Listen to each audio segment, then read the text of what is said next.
반갑습니다. 광여입니다.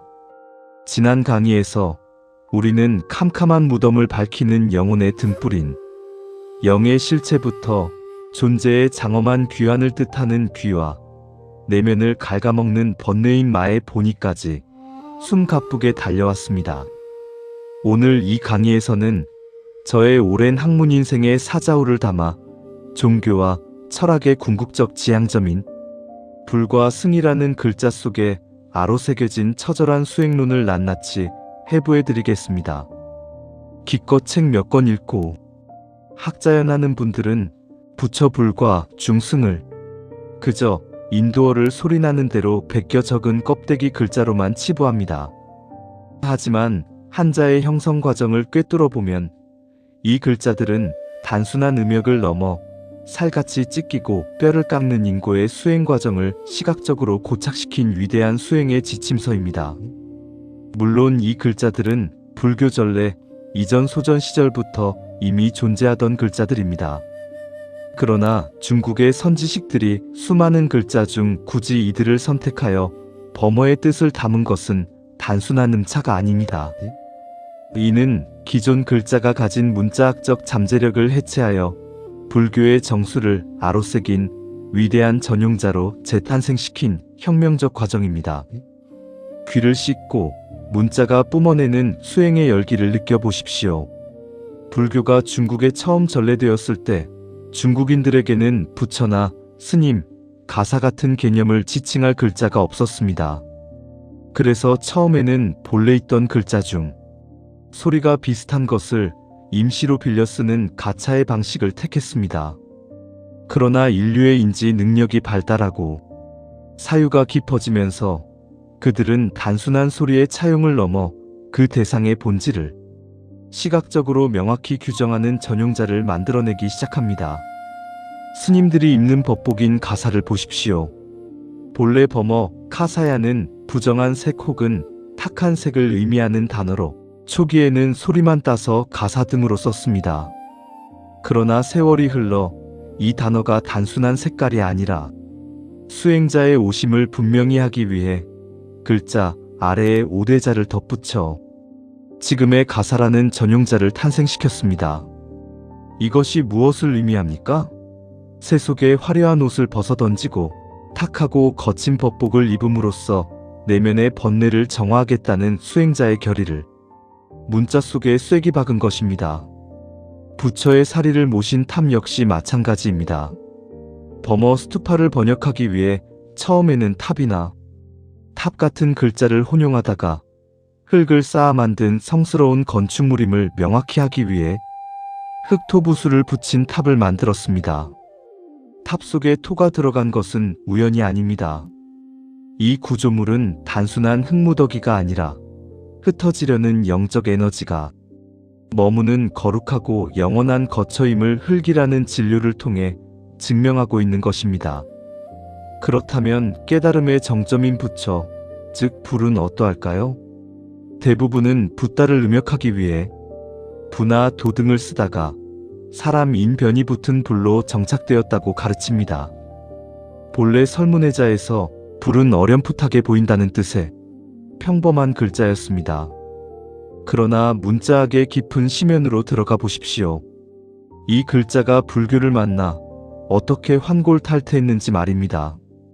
불자의 오른쪽에 있는 불은 본래 활이나 나무에 뒤틀리고 굽은 부분을 밧줄로 단단히 묶어 바르게 펴는 교정 도구의 형상을 본뜬 글자입니다.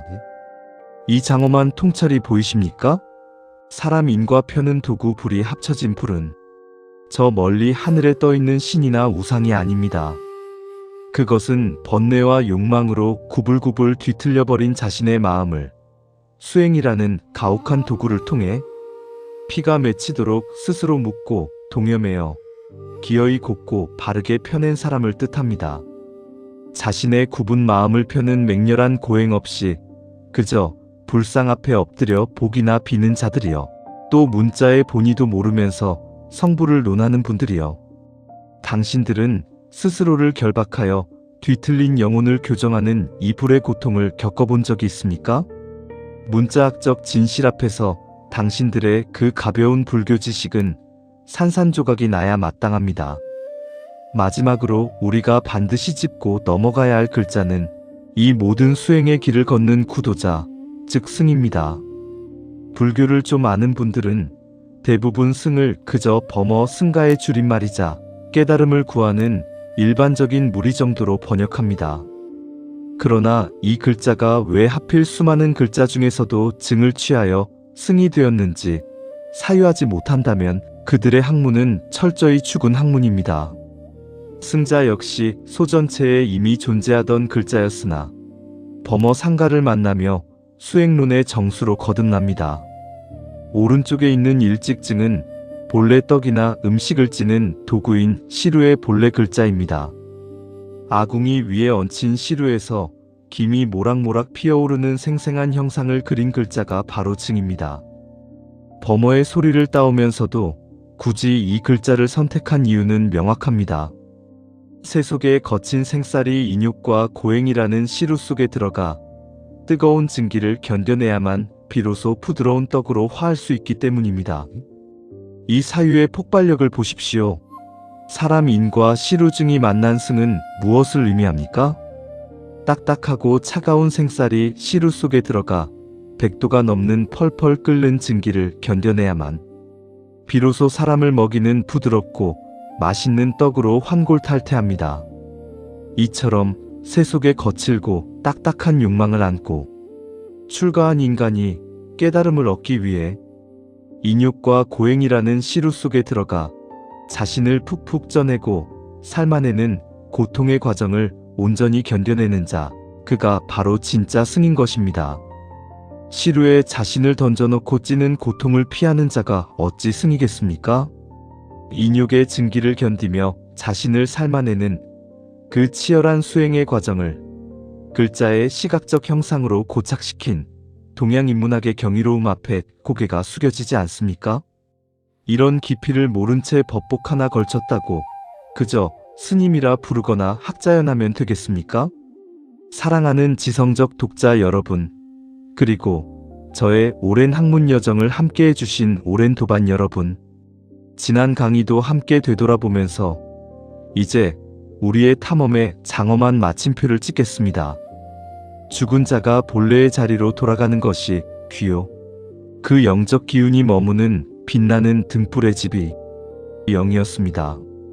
살아있는 자가 뒤틀린 마음을 바르게 펴는 것이 불이며 펄펄 끓는 시루 속에서 자신을 쪄내는 것이 승입니다.